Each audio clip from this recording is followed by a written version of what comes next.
Powers always defeats me because he has mojo. Mojo? Mojo. The libido, the life force, the essence, the right stuff. What the French call a certain... I don't know what. Welcome back to Thinking Critical. This is Wes, and today I'm going to review X-Force number 7 from writer Ben Percy. And this week, we have a new fill-in artist. Last issue, Steven Segovia filled in for Joshua Cassara, and this week, Oscar Bazaldua fills in on the art. I had a little bit of trepidation coming into this issue as far as Oscar goes. I remember his art from Mr. and Mrs. Smith. I remember liking it, but as far as art and tone go, it's really different from what Joshua Cassara has been doing. Thankfully, the art's actually pretty good in this issue. I liked it. It didn't detract in any way as far as I'm concerned. But overall, he was a good choice for this story because this is a different kind of issue of X-Force. X-Force has been kind of bombastic, lots of action, crazy stuff going on, people dying left and right, and there is some action in this comic, and I'm going to talk about it. But this is a much more low-key issue of X-Force. It's much more character-centric, kind of character-driven, as Ben Percy kind of explores how some of the events that have happened so far, within Dawn of X, have affected Domino and Colossus specifically. I do highly recommend this issue. I think it's really good, but it is totally different from the rest of the series and just feels a little bit different.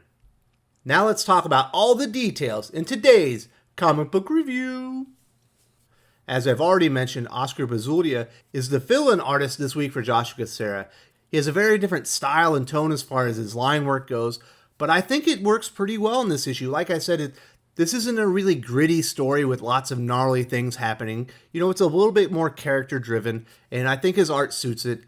I will say that when the events are happening on Krakoa, it actually fits with Cassara's style pretty well. It definitely feels like you're on Krakoa. I think using Guru FX as the color artist, whoever is doing this work for them, does a good job emulating what Dean White was doing before. But when the story exits Krakoa and we have a different setting, it does look noticeably different than the scenes on Krakoa, and I think that works out well. They shouldn't look alike. Krakoa should be a very distinct setting. It should have its own vibe. It should have its own tone, and I think it works out really well. I think Oscar did a really good job in this issue.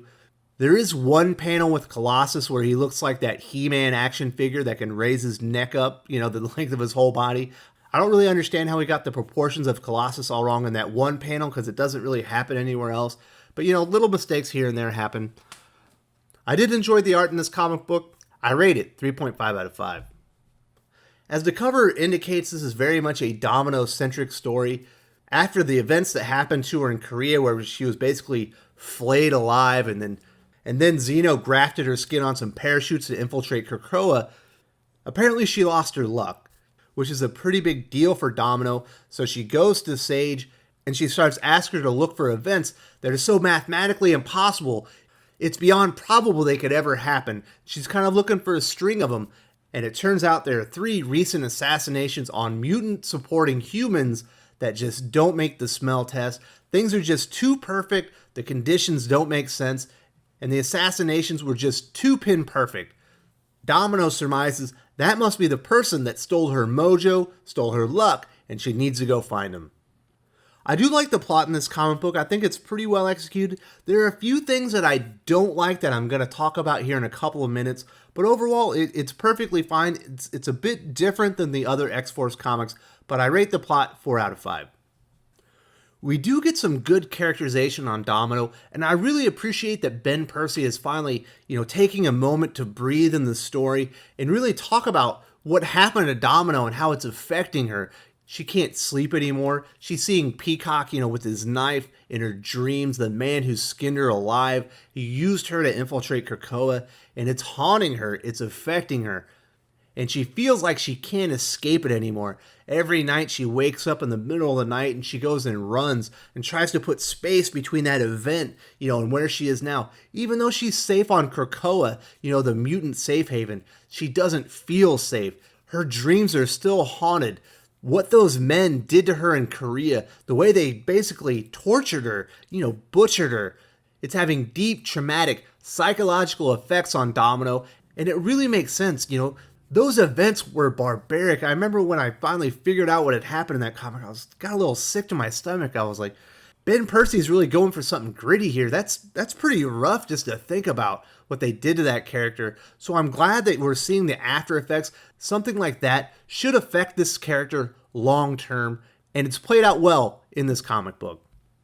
While Domino is out, running, trying to put her past behind her, the traumatic event, she runs into Colossus, who has went through some very traumatic events.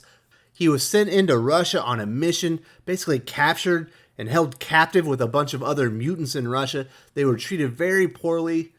And when he finally returned to Krakoa, he was on death's bed and eventually succumbed to his wounds. Colossus is supposed to be invulnerable. You're not supposed to put a dent in him. You're not really supposed to be able to hurt him. And you can see this has really affected him when he's on Krakoa and everything's safe.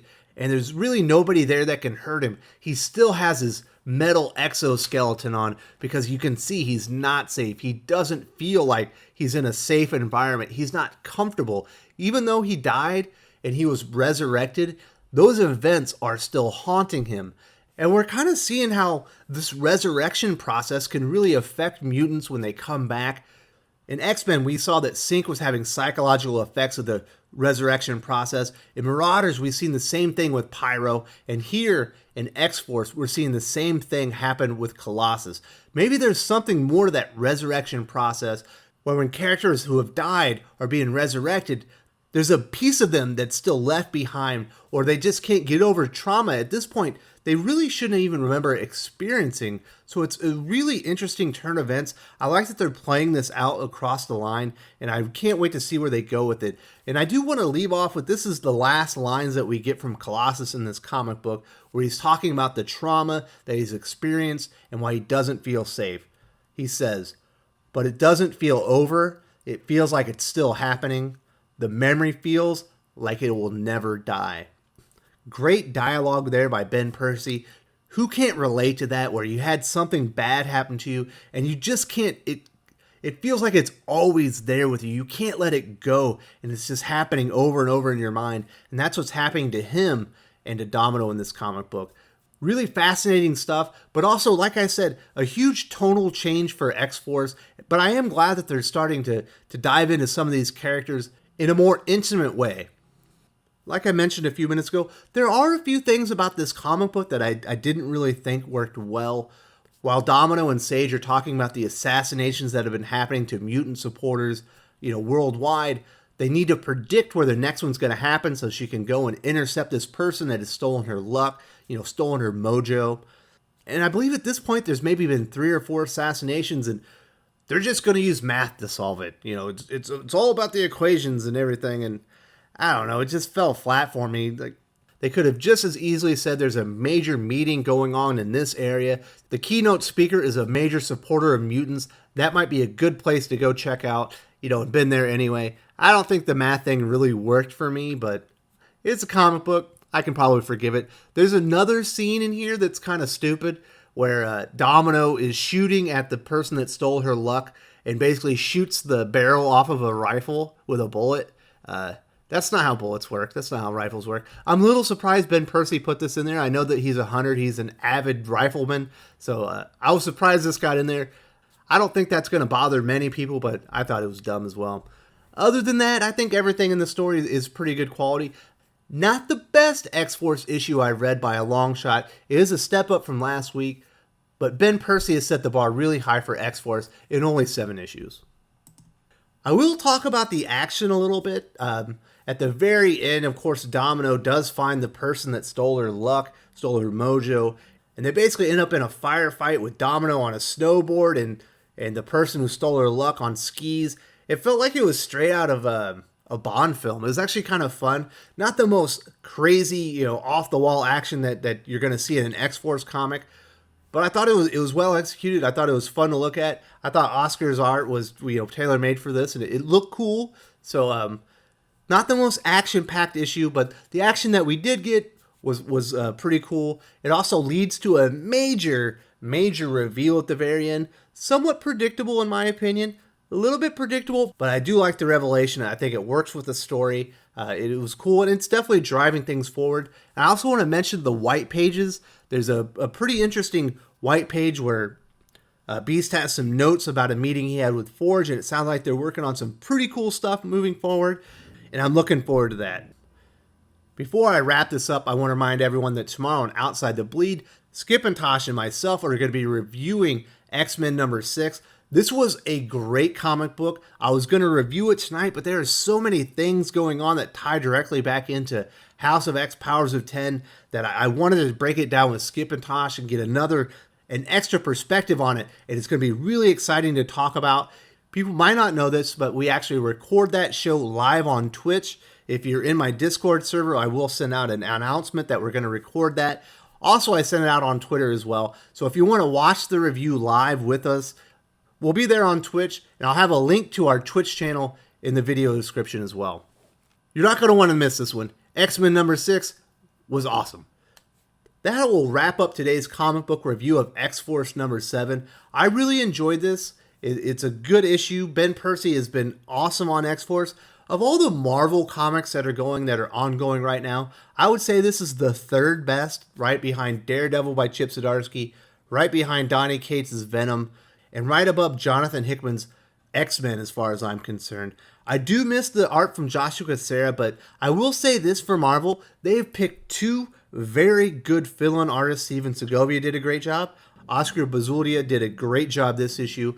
It feels like Marvel Comics are treating X-Force as important. We're getting good fill-in artists. The art's been quality the entire way through, so I'm really enjoying that. I can't wait to see where X-Force is going forward. I know the next issue will be the second part of this Domino story.